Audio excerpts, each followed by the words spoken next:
Yes, sir. You already know what's happening. You already know what time it is. You already know what is going on. Your favorite cousins are back. Your favorite duo is back in session. I'm your host, Cam Silver. And I am your co-host, Kyle Silver. And welcome back to the Silver Boys Podcast. So, Kyle, some things ended up happening this weekend. Oh my. Had two amazing classics. Oh my. In the college football playoffs. The Knicks made a random trade during the holiday season, which never really happens at all. And the NFL, we're really coming down to it, and a lot of playoff hopes are still alive. Some got eliminated, but let's get into it. Let's talk about these Knicks first. So the Knicks made a trade. They decided to trade R.J. Barrett, Emmanuel Quickley, and a 2024 second-round pick to Toronto to get back OG Anunoby, Precious Achiuwa, and Malachi Flynn. When I had seen this, I was like fresh off the wake up, so I was like, what in the world am I even looking at? Still to this day, I still don't know what I'm looking at, if I'm being honest with you. But this, in my opinion, has Coach Tibbs just written all over it. They gave away basically 30 points total. You got, Emmanuel Quickley, who I believe is front runner for Sixth Man of the Year. Well, now he probably won't be Sixth Man of the Year because he's starting over in Toronto. R.J. Barrett, who was, he was streaky at times, but he was still a good steady for a good, at least, 10 to 15 a game, which you were really going to need. And, getting back OG. OG's good. He's great defensively, one of the best defensively. But the only thing is offensively. Yeah. How consistent can you rely on him to be? Jalen Brunson, we already know what he's all about. He's gonna get his 30, even 40, sometimes 50. Julius Randle, he more so in the regular season, we know what he's gonna do. Only thing is he can't really close like that. And then in the postseason, it's more so a matter of him just being efficient. I would say sometimes that he's probably streakier than RJ, to be quite honest.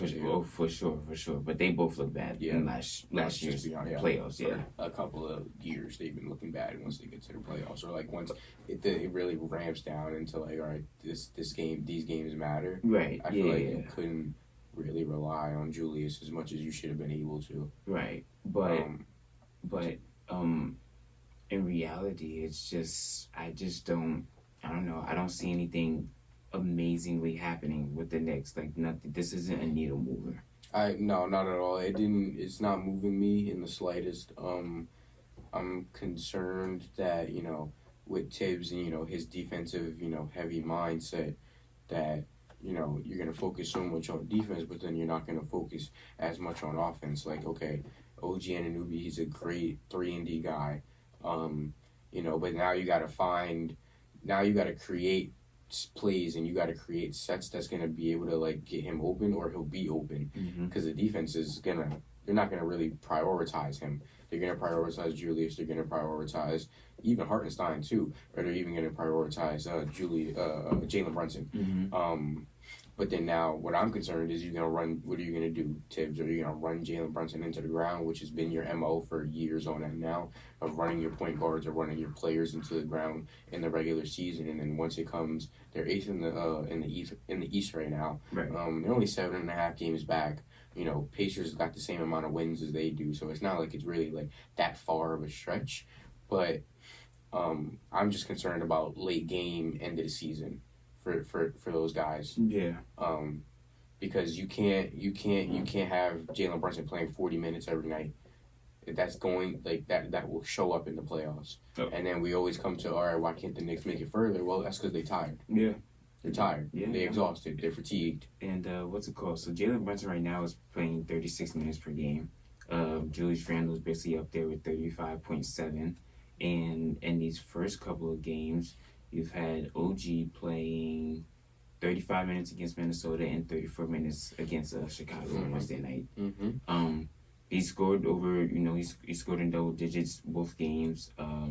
Fouled out in the first game versus Minnesota, understandably so.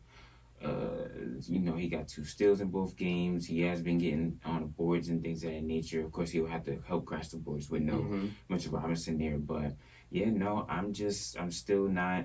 I guess it's got to be one of those you got to see it to believe it type Yeah, I of just things. don't like how they gave up quickly either. Yeah, no, that was my biggest thing right there. Because again, like he's gonna be able. He was able to help Jalen Brunson take some of that load off. He was he was like real. He's just so shifty, Yeah, and like he could get you a bucket, and that he was the one that caused, like, I would think, those fast break opportunities a lot of the time as well. Oh, because he's so fast. For sure, yeah. And like now you could play up and down a little bit more. Yeah. And like now you could get the defense off of their heels, and Emmanuel quickly was capable of doing that. Yeah. So giving that up, I think they're gonna feel it. I think their offense is gonna become just like a little bit more stagnant, to be quiet. Even RJ too. RJ was capable of pushing that ball up the court, up and down the court. Correct. It may look a little bit like a bust when he's doing it, but I'm just saying, like he was able to do it, and so you're gonna miss those pieces when you need to be able to make runs. Because I don't think OG is gonna be able to do that. He's there to be a defensive player. Correct. Yeah, that's his main job. Yeah, and then he's really good at the corner threes, and we can get to the basket as well. But it's gonna be a challenge to see what they really have going on. So I'm definitely tuning into like basically every game that I can just to see how that chemistry is, how that camaraderie is. Yes. Correct. But that's the big news right now in the NBA. If we have time, we will for sure research back, because there is some other things that we have to talk about in the NBA right now. But going on to what happened on New Year's Day. So we had arguably two amazing classics in both Michigan-Alabama game and the Washington and Texas game. So let's start off with what happened at the Rose Bowl. So Michigan beats Alabama in overtime 27-20. Man, that was probably like one of my favorite games that I've watched in all year. All year. Just watching it back and forth, because both teams it was weird. Both teams had so many chances to go up on each other. And I was watching the game. I remember, I think it was like at the end of the third quarter, and Bama was up, and I was like, Michigan should be up by like 20. Yes, easily. Michigan should have easily been up by 20, but both teams had drives that stalled out. Both teams also had a lot of miscues. So many fumbles, muffed punts, muffed kick returns. Yes. It was just come on. It was an ugly. It wasn't like it was the prettiest. Yeah, game. it wasn't cute. It wasn't cute at all. No, not at all. Not in any sense of the word. Everybody's slipping all over the grass and everything, because it was raining like literally days prior to that day. So, but it was one of my favorite games that I watched. JJ McCarthy did his thing. He was 17 for 27, 221 yards and 3 touchdowns. Blake Corum, that guy's the man for real. 19 carries, 83 yards, a touchdown, 2 receptions, 35 yards and a touchdown. And that touchdown on the rushing touchdown was obviously the go ahead. Essentially, like the go ahead. It's the go ahead. It's the go ahead touchdown. Roman Wilson, one of my favorite wide receivers right now, 4 receptions, 73 yards and a touchdown. Tyler Morris, he had 2 receptions, 45 yards and a touchdown. And their defense, bro. Defense was outstanding. Defense was great. Trenches were amazing, bro. They had 6 sacks. Yeah, man. Bro. Alabama couldn't protect Jalen Milroe to save their life. Within the first 6 dropbacks, he was covered. That's when that was kind of the tell right there for me. I was like, well, yeah, they're losing this game because they can't protect him at all. And then it still came down to the last play, and they could not. They couldn't protect him. That Michigan line, and even the middle linebackers and all of that stuff just converged. And we need to talk about that last play, because that last play, that wasn't on Milroe. I don't think it was either. No, it was the center. So the center all game. The center all game was horrible. All game. It was horrible. Come on, horrible. Man. And it's funny. I just seen a report. I think it was yesterday. He's transferring out of Alabama. So, and he's expected to have a visit with Ohio State. I'm not surprised. But yes, all game, because I remember that one drive they were marching down the field, and then that drive had to stall out because they went from a first and 10 on their own on the Michigan's 40, and then the next thing you know, they were in the 3rd and 29. Exactly. Because of the snap infractions, because he was so worried about the pass rush coming to him that he just kept literally just throwing the ball on the ground. And basically that's what happened in that last play. He felt the moment and it was too big for him, basically. So, but all in all, great game, like we keep saying. Bama did their thing. Michigan. I was highly impressed. One of the first times where I think I get to say that Nick Saban was indeed outcoached. Yeah, no, the play calls that Harbaugh was drawing up were just spectacular, especially on that last drive. You know, one thing about Michigan, I feel like they got away from their rushing attack. Yeah. In most of the game because I think that was the reason why I felt like they could have won. Because Blake Corum, he was going crazy. Like when he was running the ball, and they did give him the ball, he was able to get yardage, or like when he needed to get that touchdown, nothing was stopping him. Even in the pass catching, too, he was doing the backfield. He was doing a lot of great work. But now they move on to going ahead and they will see Washington, who beat Texas 37-31, and I told you guys. Tell him again. I told you guys exactly who the man was. I've been telling you guys this since August. Now, did I predict them to get to the college football playoffs? No, not at all. Not at all. You couldn't have told me that because I thought Oregon would actually do it. But Penix Jr. is the man, bro. 29 for 38. He threw for 430 yards and 2 touchdowns. Some of those, Kyle, when we were watching, because we were watching the games together, some of those passes, man, they looked unreal. Everything was exactly where they needed to be. They were only where his receivers could catch them. Yep. There wasn't one throw where I was ever worried. There wasn't not one throw where I was sitting there like, no, don't do that. No. Even when his man covered, back shoulder throws, those over the shoulders right into his breadbasket. My favorite one that he had when he threw when there was a post route, 2 safeties in the back of the end zone. He caught him in between 2 of the safeties. Dead middle. It was a dart. It was one of the perfect throws that I've ever seen in my life. You literally could have just put a rope like from where he threw that ball to the receiver. You could have had a rope, and that rope would have been perfect because that you don't do that. Like to be a quarterback like that good and like to know you're that good, knowing that you can make those throws and having trust in your receivers to be able to be in those spots that you said he's gonna be in. Yeah. That is something else, man. We gotta those Washington receivers. Oh my God. Oh, Dunzy, he had 6 receptions, 125 yards. Jalen Polk, he had 5 receptions, 122 yards. Jack Westover, he had 6 receptions, 59 yards. McMillan, 5 receptions, 58 yards and a touchdown. Their offensive line is amazing. 0 sacks. Not 1. 0.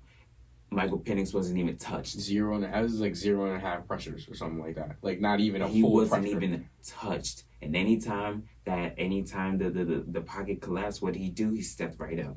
Either that or he was able to manipulate the pocket and buy himself some more time.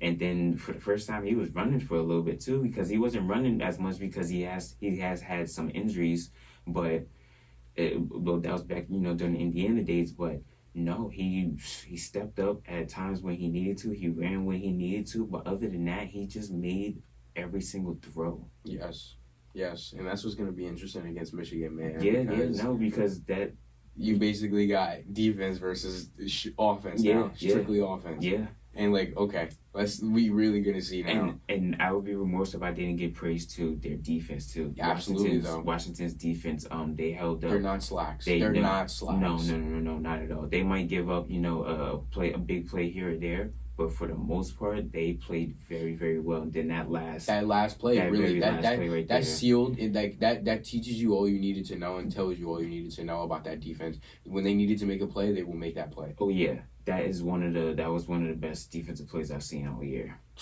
It was the way Homeboy came up over him because he would have caught it. Because Quinn Ewers, he do the exact same throw beforehand. That touchdown beforehand, he do the exact same throw. But then what happened was Quinn didn't throw. He threw it too late. And then after that, Washington was able to get over top, knock the ball away, and it was one of the best batted balls of the season and saved Washington seasons. And now they are going to meet up with Michigan and Houston for the national championship. So I only got one thing to ask you, Kyle. Who do you got? Washington. Michael Penix has not shown me anything that he can't do. Yeah, I'm worried. Michigan's defense is really, really good. One of the best in the country. Michigan is literally head to toe the best team in the nation, and it's not even close. Washington does indeed have some flaws on their defense, but if that offensive line holds up, if Washington's offensive line holds up, and if Michael Penix Jr. can mess around and turn this into a shootout, Washington will end up getting the W. If Michigan can run the way that they've been running and get their pass plays in that they can with JJ, then they could win. But I can't go against Penix. I've been talking about him all year. Win, lose, or draw, I'll stick with my guy. But Michigan is they're the truth. They are deservedly the number one team in the nation. Yeah. Going on to the NFL. We only got a few more minutes, but Lamar Jackson. Lamar Jackson has to be the MVP. MVP that man right now. He was 18 for 21, 321 yards and 5 touchdowns in a rout against the Dolphins, 56-19. 5 of them things. Locked up the number one seed. The Niners locked up the number one seed. Some pretty big things. Eagles dropped one to the Cardinals. Now they're in 5th place. And Dallas, they better hope Dallas loses so that they can get the number 2 seed. Because if not, Dallas will lock up the NFC East division and have that number 2 seed on lock, forcing Philly to basically be away all playoffs. We were talking about how that road got to go through Lincoln Financial, and it's not going to anymore. I don't think it is. I don't think it is. No, not at all. Not at all. Some other big ones. Houston and Indiana. Whoever wins that one is basically in. If Jacksonville loses, then whoever wins that Houston, Indiana will become the division winner. Gotcha. They will take that 4th spot. Yeah, Jacksonville got some big implications though too. Yeah. Even with Buffalo and Miami. Right. The Buffalo Miami one, that's probably the biggest one right there. If Buffalo, if they lose, if Buffalo. No. Excuse me. If Miami wins, they win the AFC East division title. If they lose, they will jump into that 5th spot, and then Buffalo will take that that 2nd spot right there. So, there's a lot going on. There's a lot more to it as well, but probably don't got as much time to get into it. But this last weekend of a lot of things gonna happen. Yep. Some teams that we feel like should be in, like, aren't gonna get in. Man, I'm telling you, I don't know. I'm still banging on the prayer for my Steelers to get in. So need Miami to do their thing, but it's gonna be hard because they got bad injuries everywhere. So injuries everywhere. Going up against Baltimore, like it's not gonna be easy. It's not gonna be easy. No, not at all. So isn't it if Buffalo loses, and then Pittsburgh wins, and then Jacksonville wins, they're out the playoffs. The Buffalo. Yeah. That's crazy to think. Yeah, no, that's how that works. That's crazy to think. That's exactly how that works. I really don't see Pittsburgh winning, but there's that little bit of like hesitancy. I can see them winning because they are benching most of their team because they have locked up that number 1 seed. So I can see it, but at the same time, I understand. I understand exactly where you're coming from, but the implications of it is crazy right now because, like I said, Houston and Indianapolis are literally fighting each other for the last spot, and they literally go up against each other Saturday night. And then after that, you still got like you said, Buffalo. They're still fighting for that spot. Cleveland already locked up the number 5 seed. I'm scared of Cleveland. Yeah, that right there is the team. I'm scared of Joe Flacco, dog. Oh yeah, that right there is the team I think has the best chance to beat Baltimore if they meet Baltimore in the playoffs. That defense is nothing to play with either. Oh yeah, no, Jadeveon Clowney and nothing to play with. Oh my goodness. Oh, excuse me, not Jadeveon Clowney. That's Baltimore. I'm talking about Cleveland. Cleveland's defense, yes, with Myles Garrett. Oh my goodness, yes. No. Excuse me, that's my fault on that one. But that's a tough bunch right there. I'll put it to you like that. Tampa Bay, they win, they are in for sure. They lock up the NFC South. Well, you might as well give it to them. They got Carolina. They playing the Panthers. You might as well get that. They got Carolina. Come on. Let's see. Oh, Green Bay. Green Bay wins, then they're in too. So the NFC is almost locked in right now. But we shall see. Just in case something funky wants to happen. Because who knows? We've seen it. When you think you've seen it all, you really haven't seen it all. I think it's actually kind of crazy how the Bengals are out though. I ain't even gonna hold you. Just I know everything that went on during the season, right? All of that stuff. But when you see that, all right, these teams are eliminated. Of course, you got the Giants, and I was like, okay, I'm not whatever. Okay, sorry, I didn't even bring that up. I'm just salty. But then the Bengals too, I'm like, whoa, because they started to get a little hot. Yeah. And then it was just they just stayed stagnant. You right. know, so to not see Joe Burrow in the playoffs for the first time, that's gonna be interesting. Yeah, no, it's gonna. And that team. Gonna be interesting how that plays out, especially with pretty sure they're not bringing back a T Higgins. So, which is gonna be something because T is the one who holds them down when Jamar is out. So I mean, and then even Kansas City, I got them one and done, low key. Yeah. Depending on who they see, depending on who they play. Yeah, no, because if things were to stay where they are now with Buffalo, then if them seeing Buffalo, I got Buffalo going in. I think Buffalo can go in and get them. But no, it depends if they might mess around and see a team like Houston, might see Indianapolis shoot, and if they might even see Pittsburgh. So you never know. Yeah, you never know that those last 3 slots right there, the 4, the 6, and the 7 seed right there are going to be very interesting to watch out for. But we got a couple more minutes. The reason I wanted to go back and talk about what happened to the Bucks Wednesday night, how they got blown out by the Pacers again. For the fourth time beating them. Again, and I was watching the highlights, and it looked like Tyrese Halliburton and the Pacers are having so much fun. Too much fun. It looks too easy. It was looking like a little too much fun against Giannis and those guys. I understand Milwaukee trying to do their big lineup and stuff like that, but they're not fast. No, that's the problem. I'm gonna tell you something too. They have no bench. No depth whatsoever. Not at all. You could probably only really rely on Bobby Portis or Buchanan. Yeah. He's not that campaign too. He could come in and hit shots, absolutely. Right. But you don't have, your front. You basically just got a front 5, and then that's who you're relying on. But for the Pacers to come in and do what they're doing, for Tyrese Halliburton, this man is just a walking double-double, an assist machine. Making the passes that he needs to make, taking good shots. He's scoring upwards of 27, 28 a game. Yeah.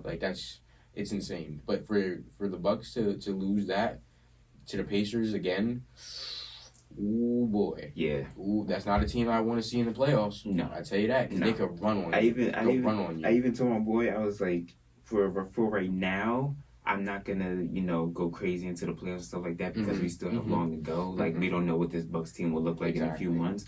But as of right now, this isn't a team I want to see at all. Whether that's in the regular season or the playoffs, because they look like they're doing a little too much fun. Exactly. Because I'm watching them and they're just out there just skipping. You got Tyrese Halliburton just coming up the court, skipping, throwing alley-oop passes to everybody. He's throwing it to the men in the corner. They're swinging the ball really well. They got Milwaukee literally out of position every single time on defense.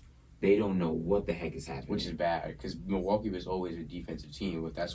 But we said this earlier when Drew Holiday got traded. Yeah. Y'all do not have a defensive presence anymore that in the front court no more at all. In the front court. In the back court. In the back. It's the back court. It's the back court. Even the front court though. The front court, they look lost. It's and then you got Giannis and Brook Lopez. They're great defensive players. Don't get me wrong, but there's a lot of ways to get around them. Those guys both. Easily. A lot of ways. Easily. And Indiana's taking advantage of that. Every single time. I was watching a play where they had got the ball into the paint, basically making Brook Lopez collapse to the paint. They got two defenders in the paint. It was Brook Lopez and it was somebody else. When they swung the ball back out, they swung it back to the side. They swung it. They swung it back to the wing. Then after that, they swing it back to the top of the key. Once they swung it back to the top of the key, the two guys in the paint and them going to the guy in the top of the key gets them free, easy 3 on the other wing. So the Pacers, what they're just doing, they're literally just collapsing. They're literally just penetrating and kicking. Exactly. Everything is literally a penetrating kick. Yeah. Or if they're on a fast break, it's a it's a 2-on-1, a 3-on-1, or whatever like that, and they're able to get alley oops and get open and easy threes every single time. So you know who else we got to shout out real quick? OKC. Yes. And SGA. Yes. Man, I was watching SGA highlights the other day. Man, I'm I a don't know his name. Shai Gilgeous-Alexander. I'm a huge fan. I love his game. He's long. He's lengthy. He plays with that slow pace too. Yes. That it looks fast, but he's taking his time. It doesn't even look like he breaks his sweat. It's not even in the slightest. He doesn't look like he breaks his sweat. Watching him against Boston, he was cooking Boston. What, they won 8 out of their last 9? If I'm not mistaken, you might be right. Yeah, they've beaten like Denver twice. They beat Minnesota, and then they beat the Celtics. Those are the 3 best teams in basketball right now. Let's just be honest. Yep, 8 out of the last 10. 8 out of the last 10 now. Yes. The only losses that they had over basically the last month was the what's their faces, the Lakers, and then Wednesday night against Atlanta. But other than that, Shai is wilding. I'm looking at his numbers right now. He's crazy. These last couple seasons, they have never even like cracked that top 5. Oh no, not even close. They've always hit the play-in. You know what I mean? Yes. And everyone knew that they were on the verge, and now it was more so, about them just like getting healthy and getting together with Chet now. Chet probably about to be rookie of the year. I don't care if nobody says Chet rookie of the year. Right, as of right now. As of right now, I would take him as rookie of the year. Wemby's up there, obviously, he's doing his thing. Even though you know what else they look at though? They look at the numbers. He's first in a lot of the stuff. But they're 5-28. I'm not giving that to him. Well, also 5-28. That's what happens when you have the number 1 pick. Damn. Oh my gosh. Man, that's crazy to me. But the OKC had a lot of help in that in that trade with the Clippers trading away Paul George. So so that's another thing. But that OKC team. If you have not had a chance to check them out, I suggest that you do. It's about time that you guys start putting them on your radar. Yeah, definitely, for sure. But now this is officially the end of our episode, and this had some pretty good talks on this one. Got covered everything that we needed to: college football playoffs, NFL, NBA. So basically after college football's done, we diving into college basketball. I'm still gearing up. I'm still trying to figure out the teams that I like. Teams that that we're all looking at, stuff like that. But conference plays here, so get into it. So it's gonna be a lot of fun moving forward. But you already know what time it is. Till then, I'm your host Cam Silver. I am your co-host Kyle Silver. You already know what it is. See you later. Thank you.